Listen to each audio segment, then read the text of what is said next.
Hi friends, ఈరోజు మనం ఒక మంచి కథను నేర్చుకుందాం.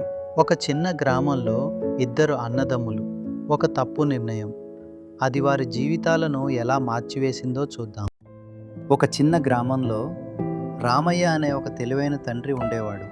ఆయనకు ఇద్దరు కుమారులు, రవి మరియు కిరణ్. రామయ్య జీవితంలో చాలా అనుభవం సంపాదించాడు. కానీ అతని ఇద్దరు కుమారులు మాత్రం అతని మాటలను పెద్దగా పట్టించుకోరు. రవి, కిరణ్ ఇద్దరూ చిన్నప్పటి నుంచే కలిసి పెరిగారు. కానీ పెరిగే కొద్దీ వారి మధ్య ఈగో పెరిగింది. నాకెవరి సహాయం అవసరం లేదు, నేను ఒంటరిగా సక్సీడ్ అవుతాను, నువ్వు నీ దారిలో పో, నేను నా దారిలో వెళ్తాను. ఇద్దరూ కలిసి పనిచేయడం అసలు ఇష్టం ఉండేది కాదు.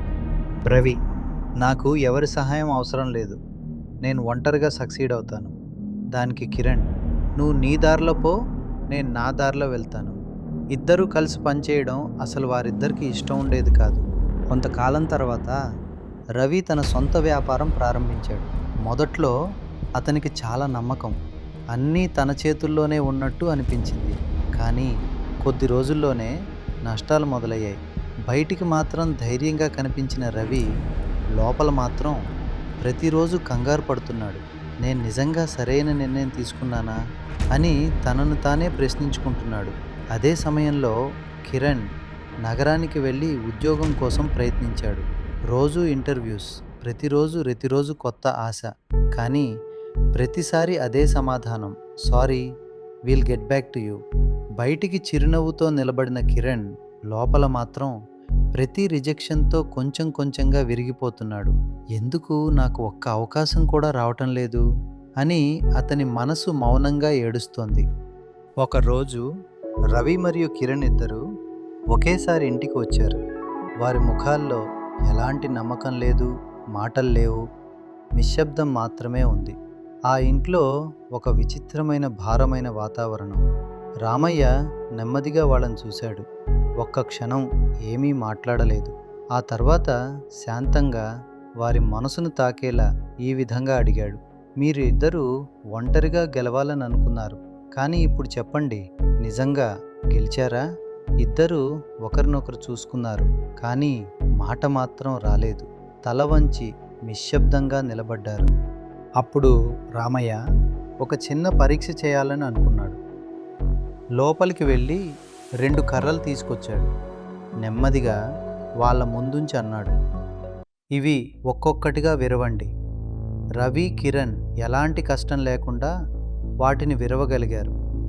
తర్వాత రామయ్య ఆ కర్రలను ఒక్కటిగా కలిపి కట్టలాగా కట్టాడు.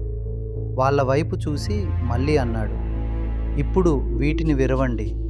ఇద్దరూ ప్రయత్నించారు, కానీ ఎంత ప్రయత్నించినా ఈసారి ఆ కర్రల కట్టలు విరగలేదు. వాళ్ళ చేతుల్లో బలం ఉంది, అయినా కానీ అది సరిపోలేదు. రామయ్య చిరునవ్వుతో వాళ్ళని చూశాడు. అతని కళ్ళలో అనుభవం, మాటల్లో అద్దం. నెమ్మదిగా కొడుకులతో ఈ విధంగా చెప్పాడు: మీరు ఒంటరిగా ఉన్నప్పుడు జీవితం మిమ్మల్ని సులభంగా ఓడించింది, కానీ మీరు కలిసి ఉంటే ఎవరూ మిమ్మల్ని ఓడించలేరు. ఆ మాటలు విన్న తర్వాత రవి నెమ్మదిగా కిరణ్ వైపు చూశాడు.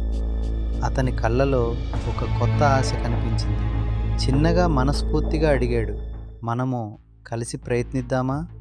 బదులుగా కిరణ్ కొన్ని క్షణాలు నిశ్శబ్దంగా రవిని చూశాడు. అతని కళ్ళలో ఈసారి నమ్మకం ఉంది. అతను మెల్లగా తల ఊపాడు: అవును, ఈసారి మనం కలిసి పనిచేద్దాం, అలాగే గెలుద్దాం అని అనుకున్నారు. ఆ రోజు నుండి ఇద్దరూ కలిసి ఒక చిన్న వ్యాపారం ప్రారంభించారు. రవి తన ఆలోచనలు పెట్టాడు, కిరణ్ తన కష్టాన్ని పెట్టాడు. ఈసారి వాళ్ళు ఒంటరిగా లేరు, ఒకరికొకరు అండగా ఒకే లక్ష్యంతో ముందుకు సాగారు. రోజులు గడిచాయి.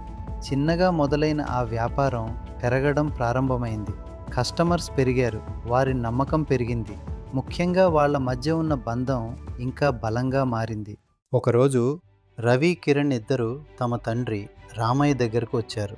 ఈసారి వారి ముఖాల్లో ఓటమి లేదు, ఆత్మవిశ్వాసం ఉంది, కళ్ళలో గౌరవం ఉంది. రవి భావోద్వేగంతో ముందుకొచ్చి అన్నాడు: నాన్న, మీరు చెప్పిందే నిజం. కలిసి ఉన్నప్పుడు జీవితం చాలా సులభంగా మారింది. కిరణ్ కూడా నిశ్శబ్దంగా తల ఊపాడు. వారి మాటల్లో కృతజ్ఞత ఉంది, మార్పు ఉంది. తండ్రి రామయ్య వాళ్ళని చూసి నెమ్మదిగా చిరునవ్వు చిందించాడు. అతని కళ్ళలో ఆనందం మెరిసింది. తన కుమారులు జీవితాన్ని అర్థం చేసుకున్నారని అతనికి తెలుసు. నీతి: ఒంటరిగా గెలవటం సాధ్యమే, కానీ కలిసి గెలవటం జీవితాన్ని అందంగా చేస్తుంది. కలిసి ఉన్నప్పుడు బలం రెట్టింపు అవుతుంది. ఈ కథ మీకు నచ్చితే లైక్ చేయండి, షేర్ చేయండి మరియు ఛానల్ను సబ్స్క్రైబ్ చేయండి.